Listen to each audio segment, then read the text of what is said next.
to the Five Thread podcast. In the first episode of season 2, I'm delighted to talk to Anton Kilschewski. Anton is the coordinator for sustainability and engagement at FC Internationale Berlin, the first sustainably certified amateur club in Germany, and he's committed to promoting sustainability in professional and grassroots sports. In addition, he's a consultant for sports and fair trade at the Action Alliance in Berlin, and advises sports clubs, sports organisations, politics and administration in the area of consumption and production. In this episode, I talk to Anton about FC Internationale Berlin's football jersey, the world's first football jersey that is made out of cradle-to-cradle gold certified materials. From beginning to end, Anton and the club have taken actions at every step of the product lifecycle, from design, transparent production, reuse, and eventual recycling. Anton hopes to bring the concept of circularity not only to his own club, but also help other non-professional clubs in their transformation towards more circular practices. In this episode, we discuss due diligence, working with partners who share your values, and how even with limited resources, grassroots clubs can pioneer the way and create a big impact, often at a faster pace than their professional counterparts. Welcome to the Five Thread podcast. I am so excited today to have Anton join me. We have been chatting most of the summer, Anton, on what you've been working on, and I think it's fantastic, and that's why I wanted to have you on the podcast and kind of kick off this new series, because I think what you've been doing is quite groundbreaking and extraordinary. I wondered if you could start by introducing yourself. Yeah, thank you very much, first of all, for having me at the podcast. I'm Anton, I'm 29 years old, and I'm currently based in Berlin. I am wearing, as you know, different hats at the same time. Let me briefly explain to you which are those. First of all, I'm the sustainability coordinator at FC Internationale Berlin, a non-professional football club with around 1,350 members, also based in Berlin. But I'm also the sports and fair trade consultant for the Action Alliance of Fair Trade in Berlin. So there I'm advising sports clubs, but also politics and federations on their procurement policies and funding opportunities. And also I'm part of the campaign Sport Trades Fair or Sporthandelt Fair in German, also a German-wide network that pushes sustainability in and through sports. And last but not least, I'm also a young delegate for ENGSO Youth, the European Sports NGO Youth Network, pushing the sustainability development agenda across youth. So yeah, and I'm very happy to go into these different facets of my work. I mean, I feel that is a long list. I've just got to say, you're going on holiday in a couple of weeks, and I can really understand why, given everything that you do. I really wanted to talk to you today about the work that you've been doing on kit. You know, what you've been doing at FC International is quite groundbreaking. We've seen that kit is an issue kind of across the board, but there's been very little action, whereas what you've been doing actually has been so powerful. So you have the first football jersey made from cradle to cradle gold certified materials. Not only that, you've considered the full life cycle of that jersey and really gone into the due diligence of how you make that product in the best way. I wondered if you could give us a bit of background around kind of what got you into this, how it started. Yes, I think I have to start even 4 years ago to give you the sort of perspective, because it took actually almost 4 years to come from the idea to the actual execution. So 4 years ago, for people who don't know, probably FC Internationale from Berlin, we were one of the first clubs in Germany to start a working group on sustainability in non-professional sports. So actually looking at all the different aspects we could change within the club, which comes from merchandising, which comes from catering, mobility, all of the sorts of sustainability. And also one of my first ideas was actually to change our kit supplier without knowing that we actually had contractual agreements like the professional side. So first of all, I couldn't change that much on the kit side in the first place, but also 3 years later, a short window opened, because then we had an offer ready to be signed for our then team sports retailer to continue the contractual agreement. And this was the moment when we decided, and I pushed for having a more open conversation how we can bring sustainability into this process. And I think, yeah, as you mentioned, we are now at the finishing line to bring out this jersey made of cradle to cradle materials, but it took a whole open tender for different organizations to to showcase what they can deliver. So we actually made conversations with different providers for sports material for sporting kids, and then decided by the beginning of this year in January 24 for a very great, I would say, an innovative collaboration with Runamics, which is a startup from Hamburg, normally focusing on cradle to cradle sportswear in the running gear sector, and also Hakro, which is a fairwear foundation leader for a few years now, normally also focusing more onto the work with bigger brands, not in sports in general, but they both of them agreed to make a deal with us to bring out this new cradle to cradle jersey, and to also send a message to the market. It is possible to think in closed loops, and I think during this call and this conversation we go more into depth what this actually means to think in circularity in closed loops. Definitely, because I feel like we need to kind of deep dive into those 4 years, because I'm sure there was so much that happened in that time. But I guess one of the things really was to get all your stakeholders and kind of partners on board. So when you joined, kind of how easy was this conversation around sustainability and kit? Was it a matter of a conversation of saying, well, when the time is right, we'll do something? Or did you have to convince a lot of the team and the management before you kind of were able to go forward with it? Yeah, I think it was one of the major projects that we started in the last years, because there is so much to handle, which we came across now. If I knew that what we all had to do, I'm not sure if you would have pushed through, but I hope so. But yeah, there was a lot of things to consider. First of all, of course, convincing the board. Why should we change agreement, a lucrative agreement, I must say, with our kit supplier that works, because you have to change all the different elements. You have to provide new regulations, new kits. Everything which is new is normally not very openly taken by the boards or by non-professional clubs in general, because in comparison to the professional side, we just don't have all these resources.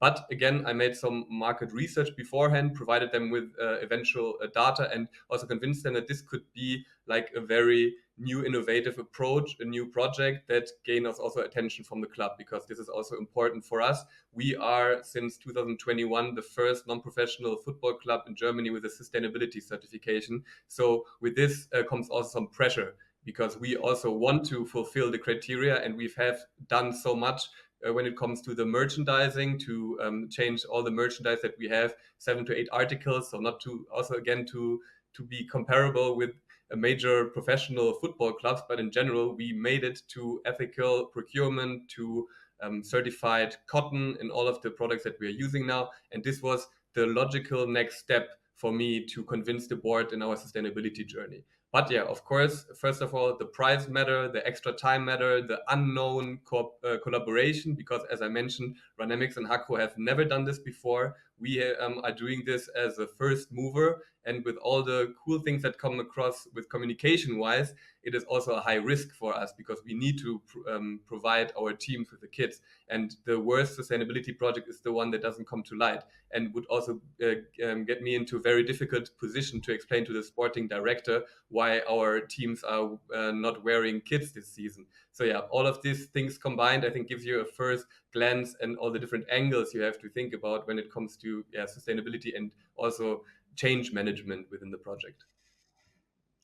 I think that's a really important point in terms of change management. I think that's something that's so underestimated, how you actually manage this within the organization. But I just wanted to ask you kind of how you started. You did go with an unknown partner. So where did you find them? How did you do your due diligence? Kind of where did it come from? Yeah, so I'm lucky, as I told you, that I'm wearing different hats. So the work that I'm doing at FC Internationale is in some level also linked to my work I'm doing at the Action Alliance for Fair Trade in Berlin, where I'm a fair trade and sports consultant. So back at the time, I was actually doing with two NGOs in Germany a sort of list what non-professional sports organization, but also medium professional sports organization could think of when they're looking into the sustainability of their gear, of their fan shop and merchandise materials. And so I had already the list and the criteria ready. that we developed. And so I pushed this criteria from the social and also the ecological field to my club FC Internationale. So looking into factors such as if within cotton, they have the Fair Wear Foundation label or Fair Trade Cotton standard, or looking at somehow how they can make the supply chain ethical and transparent, but also looking into more difficult fields of the synthetics, because this is what we are actually dealing with currently with the polyester side, which often doesn't have a transparent label. Sometimes it's the global recycled standard that is used, but often you don't have any information whatsoever where the kits are produced. And this was the case for several years, that we didn't know actually in which of the countries our kits were produced, because we didn't get the information. Also, to clarify this, we don't talk directly to the brand. We talk through an intermediary who makes the contracts with us. It's normal for the non-professional side in order to save some energy. So based on this, we had this tender with clear criteria and also clear awarding criteria.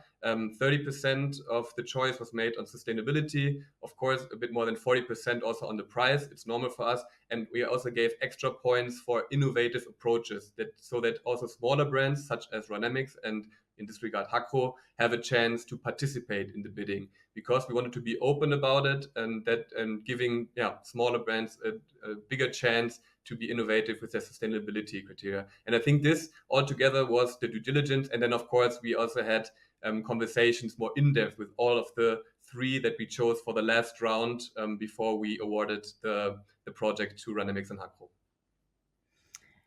And, you're from a procurement background, but you're not from an apparel background. How did you find, how easy was it to do the due diligence on a lot of this? Because there is so much greenwashing in terms of what brands might say, or, certifications, that might be kind of overused. So how easy was that part for you? And I'm asking you that because other clubs might be looking to you to follow your example, and go through a tender process like this. But once you have the information, how do you kind of sort through it in a way that makes sense to you on the ground? Yeah, so to be honest, without discrediting any particular competitors, but in the first talks and calls we had, it was very clear from the start who really looked into their supply chain and who didn't. Like some simple questions from sourcing or information that wasn't disseminated were for us already red flags. So we could narrow it down already very quickly, I would say, to 3 to 5 competitors, and then in the end to 3 that we would follow up with more in-depth conversation. You said it. I mean, for us as a club, we cannot deep dive into a complete due diligence process, but we can work with the most important label certifications that I mentioned, such as GOTS, the Global Organic Textile Standard, or Fair Trade when it comes to cotton. I think this cannot be beaten currently by us with more due diligence. And with everything which comes to synthetics, it was also an honest conversation necessary, because a lot of the competitors claimed we cannot deliver what you're asking us in the tender process, but we're willing to work on this, which was also a very honest approach. Apart from when it comes to Ranamics, who said we actually can deliver this because we already have. And of course, we made also some internet research. We know from some independent newspapers who reported on them already, which gave them more credibility.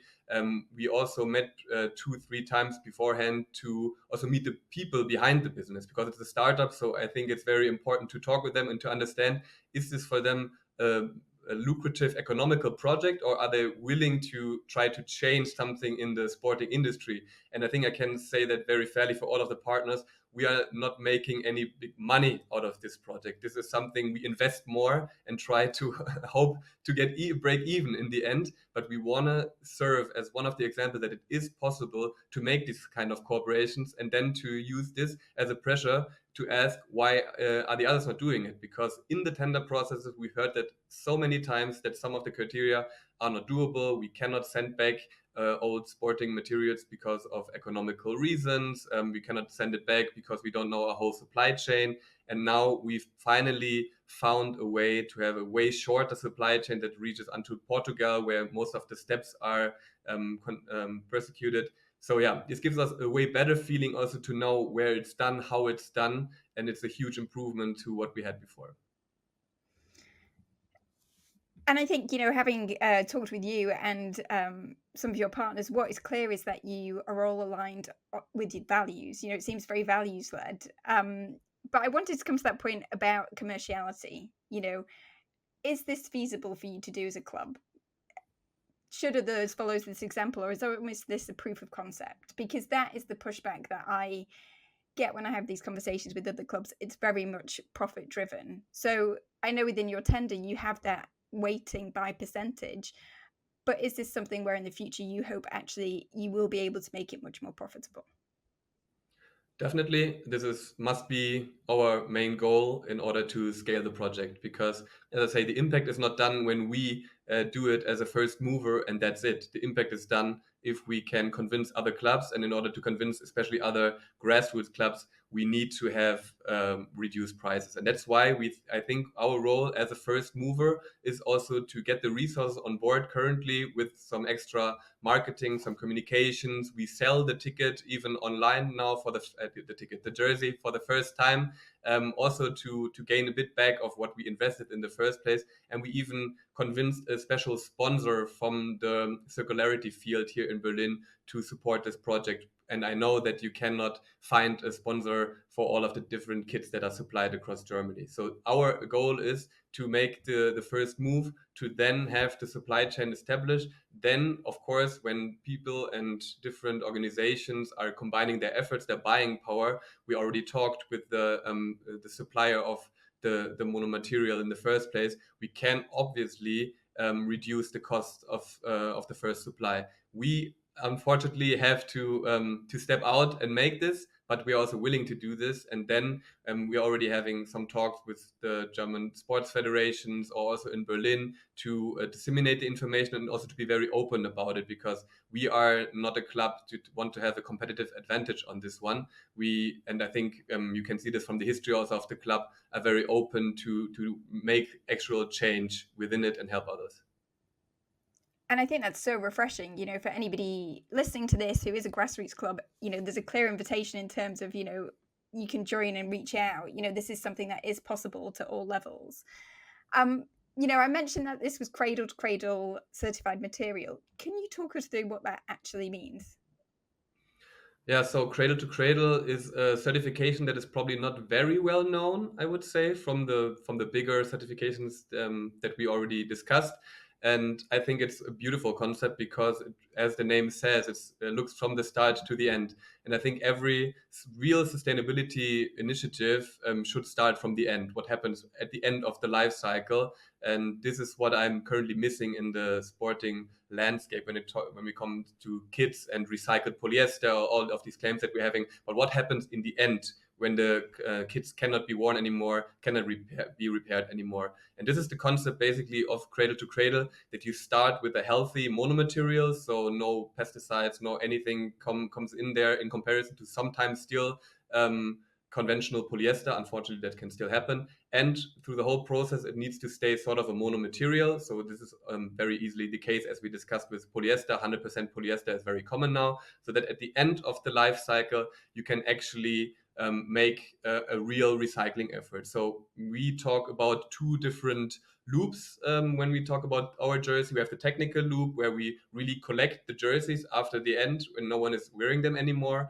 And yeah, the terms are mechanical tearing process or mechanical thermical recycling processes. So really, you can use the fiber and you make a new jersey out of it, in comparison to other jerseys that are made of recycled polyester that use rPET from plastic bottles, for example, which is still used with a lot of companies. But also we have the biological loop, which shouldn't happen, but just in case, according to the manufacturer, I must say, we operating with a non-persistent microplastic. So even if some of our microplastic from the jersey, which is already a biological polymer, is coming to water after up to 99 days, it will dissolve in marine water. Of course, on land, it will take longer, can take up to 2 years, so it's not ideal, but at least on a landfill, it has no negative impact in the long term in comparison to other materials that can still have harmful chemicals. But of course, our preferred mechanism is the technical loop. This is where we see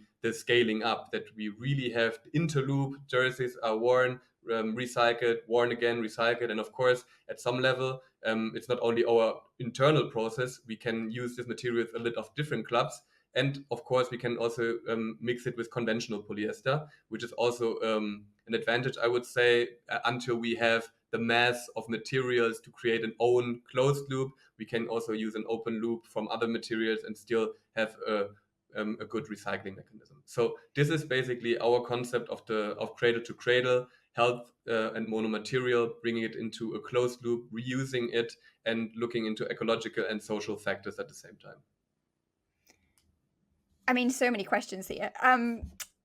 You talked about this being a biopolyester.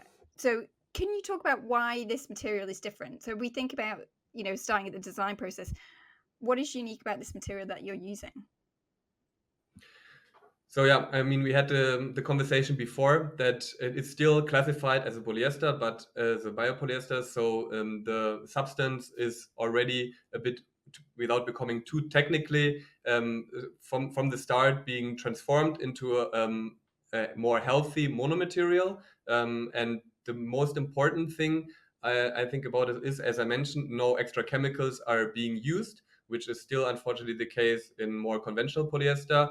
And so from the start, we have a complete, clear, healthy material. That's why we're talking also about material health, which can be used also in the recycling process without any substances coming from the outside. So this is, I think, when we talk about the comparison to conventional polyester, it feels the same, it looks the same, it has the same aspects of polyester, but it is better from the start on. That's why also from the start on it's a bit more expensive currently, although when you talk with the supplier in the first supply chain, if we had margins or if we had the numbers from comparable competitors such as Adidas or Nike or Puma, we could even lower their prices. But currently in the first period, the prices are higher. But then in the process, for example, as we are using no chemicals at all, there the costs are being reduced. So in the long term, we would have a competitive advantage also price wise, but currently we are paying the extra fee. And all your production is done within Europe, so you manufacture in Portugal. Exactly. And so what's the relationship like between you and the garment factories making this? So we already have the offer to come and visit Portugal to see the whole process. But of course, currently, as we are just a small club, we give in this responsibility, especially to Ranemics. So the startup that already has a few years of contractual agreements with these brands because they're producing their running gear. But yeah, as we are planning to come maybe beginning of next year to really see the production live and running, which is very interesting for us because before we never had any contact to them. We get exciting photos from them. They're really happy to make this project. And we really got this info that they're proud because they've never made like a football jersey from cradle to cradle, gold standards so far. And that's why we also want to make their voices heard, sort of. So we're planning also to have some social media videos from them reporting about this project, also to give more clarification what it means to produce a product. I think so many people have lost now the connection to production of garments. What is a pullover? What kind of way and what kind of resources are put into just the production of one item? And we're having hundreds of them sometimes over our life. And I think this is such a beautiful concept that we can bring people closer to what's actually happening. And yeah, as you mentioned, we are only producing in the final step in Portugal within 20 kilometers, closely linked to Porto, one capital. And it's fair to say that a lot of brands looking into more ethical consumption are doing this in Portugal because there is currently an infrastructure. And this makes it so easy for us. Also reducing our CO2 emissions because the ways in between are very short. And of course, the risk of supply chain is reduced drastically because beforehand, if you're waiting for the material from China or Bangladesh or Vietnam or anything, of course, it's way far away than we have it now in Portugal. So even there, we have maybe in the long term also an advantage to having it Europeanly sourced. And earlier you talked about making this fully circular by collecting the kit once the fans is finished with it. Logistically, how are you going to make that happen? Yeah, so there will be probably two loops that we're trying to close. So the first loop will be obviously at the facility, at our training ground, FC Internationale, because there we have the direct access to the kids. Because normally, as a non-professional side, we give out the kits to a team, and after a certain amount of time, we collect them and sometimes give them to the next team. If they cannot be used anymore, then normally what you would do now, you would go give them to waste, and they would end up in landfill. So now, of course, we have this mechanism that we will send them back to Renemics, and Renemics will take them back to Portugal. This is already discussed, and this will happen very easily. More difficult it will be with the sole project that come to fans and to supporters, or to just anyone who is interested actually in the product, because you can buy it for the first time via an online shop. There we will have to have a communicative anchor to ask them to send it back after the end of life cycle. And it might probably be a coupon of 10 to 15% of a repurchase in the when the person is in need of the next jersey or another article from our fan shop or from Renemics, because you have to give it at least some sort of incentive so people will actually act on it. But we're talking about kits, we're talking about jerseys, and I know that a lot of fans are also very happy when they have a jersey collection and they don't send their kit back. This is something we also need to address. So that's why I'm saying this is not the perfect solution that we're currently having. It's just one step, but there's still something to be improved. And of course, we will always have this difficulty to communicate, buy the shirt, support our club, and make a change in circularity. And at the same time, we're saying actually don't buy too many of them, because you probably have enough already, and we don't want to be part of the industry that pushes for more sales. So you can see it's also for me as a sustainability coordinator, who is also responsible for the communication, because we are a small team. It's very difficult to handle this, and it will be interesting to see how we're going to manage it. And I'm still happy also to openly discuss it with others, because I think this is the advantage we have. We are transparent about it, and that's important in this industry. And what reaction have you had from fans so far? So I feel like the club is really proud. In the first place, I think they were not really convinced, because our former brand, highly recognized brand worldwide, is something that they really like to wear. But from the first videos and also from the first information we gave them, we actually recorded a digital session also for all the coaches and interested people who wanted to be informed about the material, why we're doing this, and everything around it. We started a social media campaign. We made a kit launch video, which sounds again normal to the professional side, but it's a first of its kind, I would say, in the comparable field of grassroots sport. They really got proud. We got a lot of questions already from teams who want to buy the kit and are waiting for the start in October. And this makes me happy, because it also shows the passion for your local grassroots club. And I mean, also FC Internationale is known that for the last 25 years, we don't have any sponsor anymore on the front jersey. We have the slogan "No Racism," and I think especially nowadays is also such a message that people want to send out. I mean, in Germany, we are closely to regional elections, and it's not looking good when you look about all the different factors of our democracy currently. And so this is not only a statement for circularity, but also a statement, a radical change of culture and of support for each other in this field. And that's why I think also this product will have more of a success than even in recent years, because it's now a statement jersey in so many different ways. And I think that's what's so special about what you're doing. You know, I said at the beginning that this was game changing, and I think there's so many reasons for that, but you have considered the full life cycle of this product, which is quite rare. A lot of people would just look at the materials and kind of check that box and think it's good enough. But you've really thought about, you know, from the first step, that contract, how do you weight it so it's fair? You know, how do you make it inclusive for small brands, all the way through to the logistics of actually what are fans going to do with the shirt at the end of life. And I think there's so many takeaways for grassroots clubs, because often it can just seem very overwhelming, and sometimes people just want a really easy answer, you know, or just make it from recycled polyester. And it does show that all this is possible. Like, I know you had a background in procurement, but I think a lot of the things that you've done almost could be lifted by others. You know, there's a lot of best practice in this.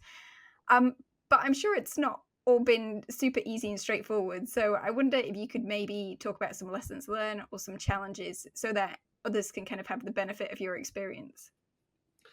Yeah, so I would say a challenge which we knew that we would take is that we didn't have a complete financing concept in the first place. I think it's super important to highlight. We didn't know if we could pull this off at the start when we actually agreed on the contract. We thought we could get a sponsorship that we would also getting now, and we thought that we could reduce the price through the selling of the jersey as well, but it was not entirely sure. And this is 100%, I need to admit this, a challenge for every club. So you need a board who is trusting you, who is wants to follow this way. And we have, or I had also this advantage working at FC Internationale since its inauguration in 1980. They've always been at the forefront, when it comes to the freedom, peace movement, when it comes to anti-racism, anti-discrimination. So it's a club that is known for doing things differently. So the arguments were probably easier to convince others than in comparable clubs. So this is definitely, I think, something that needs to be considered in the first place. Yeah, I mean, I imagine there's a lot of people who are sitting there maybe kind of saying, well, you've got background in this, you've got people already on board, you've kind of reduced those barriers from the start. Was there anything that you maybe didn't expect in terms of the supply chain or working with partners that, having had this kind of first season, you might do differently?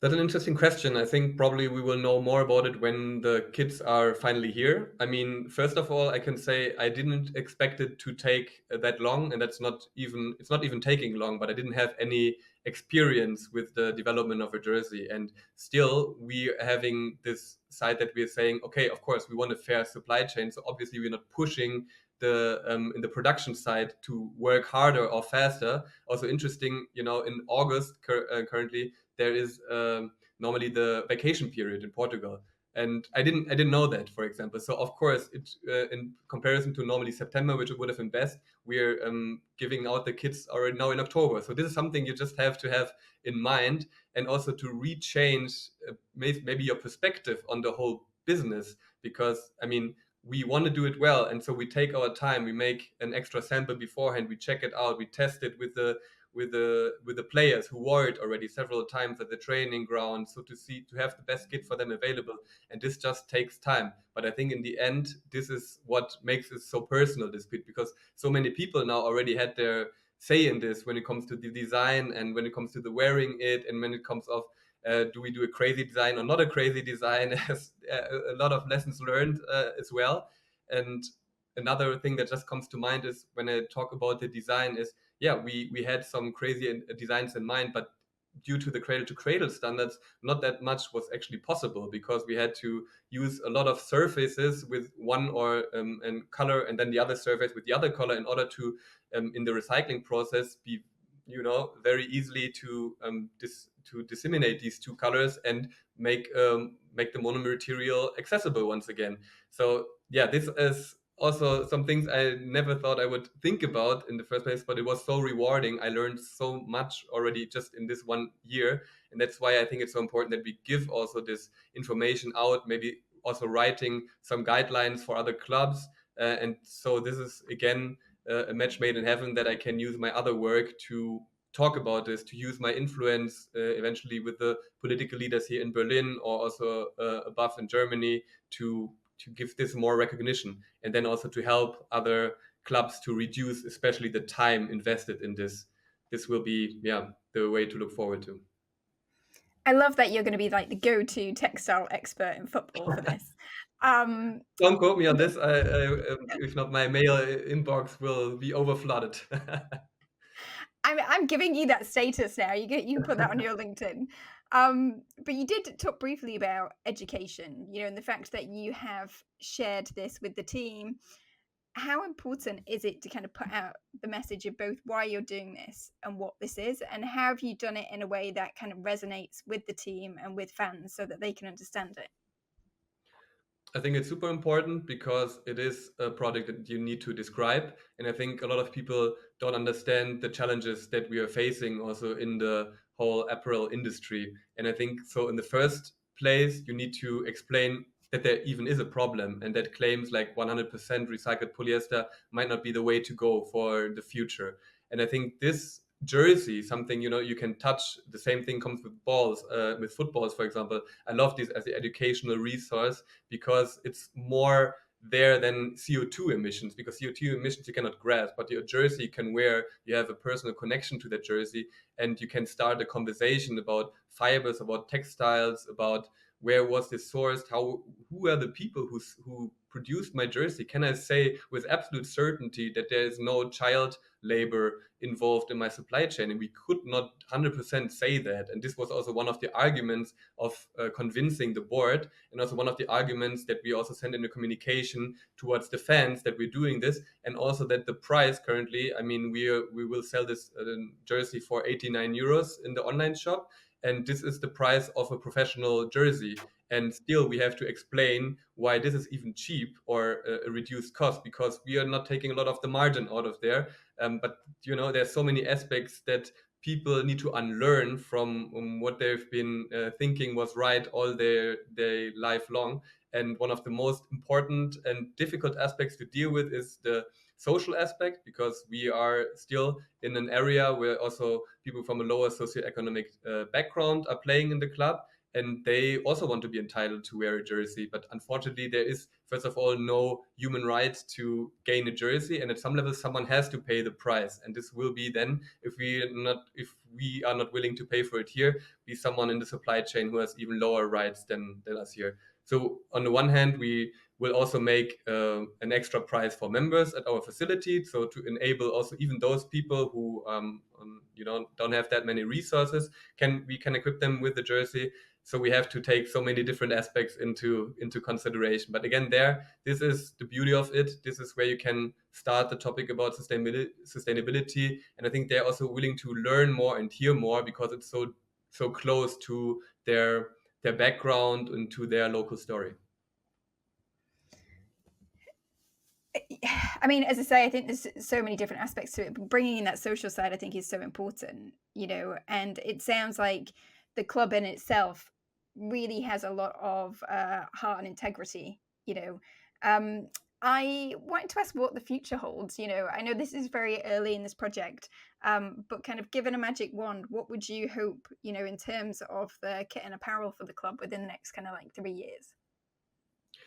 Yeah, so first of all, I would say I hope that this message will be really transported. I mean, we're currently contributing to a book chapter of a corporate social responsibility lecturer in sports, for example. So we're trying to make the case, not that we try to sell the product, but just the case that it is possible to a wider audience, so that other people are also thinking about it. And of course, my personal aim is that not only non-professional sites, but also more professional sites or brands will deal with it, because I know, of course, that they're already dealing with circularity. They have to, because there will be guidelines coming across in the next years, and of course, everyone who is looking into this field knows that we need more circularity. But I just hope that it comes a bit faster, you know, than maybe regulations from the political side.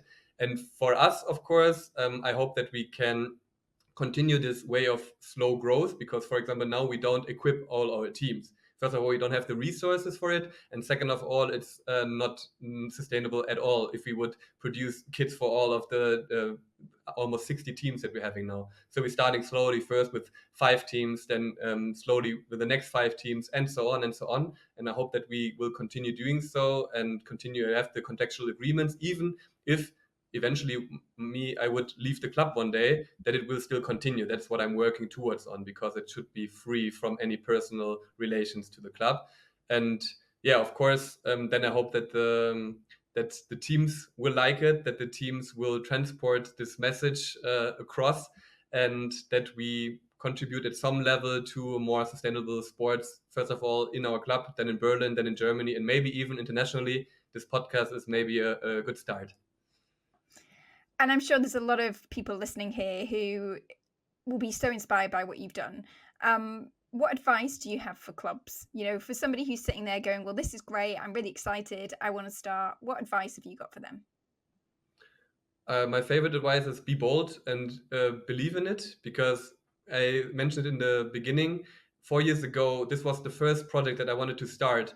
a new kit supplier. And I could have left it out with this. It's not possible. We have the agreement. That's going to be it. But no, I had this idea in my mind. I stick to it. And 3 years later, when the opportunity came, I restarted it, and I really believe in it. And it's really also such a nice feeling after all these years that you could actually do an impact, a small impact. This is so important for me and for my work. And I would give also as my opinion that working in the grassroots sector is so rewarding because you have way more responsibility from the beginning. You can try out things on a lower scale. Also for sponsors for other clubs, I would really encourage to look into the grassroots field, support them because they are the innovators. They can deal with their local communities. They can try things that professional sites, because they are so grown, cannot do anymore. Best example about the kit, of course, we also talked with professional clubs here from the German Bundesliga, and they say, okay, with these kind of prices, these margins, we cannot sell it in our fan shop. It's not possible at all. But we're very happy that some local club is pursuing this. So this is what I mean. I think being bold, trying to do it, trying to things to differently, and of course with that you always have to have this flame of passion in yourself to just go with it. I love that. What an amazing note to end on, Anton. I think that's so inspiring. Just before we wrap up, I wondered if there's anything that we've not covered that you would like to talk about, or anything that you would like to share before we kind of leave it. I just hope that we would see also in the professional field maybe some more innovations. I mean, when I look at the Premier League, I was very happy to see that you have Brentford, or I think Luton Town was the second club now, that at least use the same jersey as the season before. Also, first of all, for ecological, but also for social reasons, so that the members could afford not buying a new jersey every season. So there are so many easy options on the way, and it seems almost unbelievable why not other clubs have followed up on this, because the agenda is so driven on the one side of sustainability, the economical factor. So I just hope that we can speed this up, and maybe some more regulations are helping, but also I think just the push from grassroots, the push from cool people from the industry will be helping. And this is what I'm just hoping, if I have one wish free, that it's just getting faster. We need to accelerate really on this journey. I'm kind of giving you a virtual high five for that. I'm doing a PhD in football shirts, and I'm quite astounded sometimes at the lack of progress on this Premier League level, and that's why, I kind of pinch myself. I'm talking to you about this because you've done so much and you're at grassroots level, and, essentially it's you who's driven this. You don't have a big board of people or a huge team to kind of support you with it. It's you who's kind of said, look, there's got to be a better way. You've had some knowledge previously, but you've learned along the way, and you've done this in quite a systematic way. But then you've also chosen the right partners, you've asked the right questions, you've sought help where you need it. So it's not impossible. It might be difficult, and we've talked about the challenges, but it's definitely not impossible, especially with very limited resources. So, I totally echo that. Really, the push back onto the Premier League clubs who have those huge resources and teams really should be doing more in this area, and I think everybody should kind of look towards your example. And I'm sure there's quite a lot of resources that people can kind of reach out and see the type of education that you've been putting out there, and look at the way that you've weighted those contracts as well. But so much best practice in this, Anton. Just kind of want to say congratulations and kudos for kind of leading the way with it. Yeah, thank you very much. And also mentioning at the end that you also helped a little bit in the process, because we actually reached out to you in order to talk also with our suppliers, that you can also ask the right questions to do our due diligence. So you're also part of this project. So kudos to you as well. But I just have to say thanks. I mean, to kind of give the listeners a bit of a background, we were introduced by the amazing Jenny. So Jenny is also doing a PhD at Loughborough with me, and she said, you two have to meet. And I am always a bit of a cynic. So when you were like, we're doing this amazing football shirt, I was like, right, show me all the details, show me the materials. And we had a great call with your partners who talked us through everything. And I think that was the key thing, for your partners to join a call and to go into the details and let me grill them to the level that I did, really shows that there is that integrity within the supply chain, that there is that level of due diligence, and that, they were very open to being asked all those questions. So also kind of kudos to the partners that you chose. And for others who are kind of thinking, well, I don't want to take a risk on a startup, sometimes those are the best ones, because often DNA is just part of their brand because they've started up, knowing that sustainability is important, but also probably because they're more flexible and more open.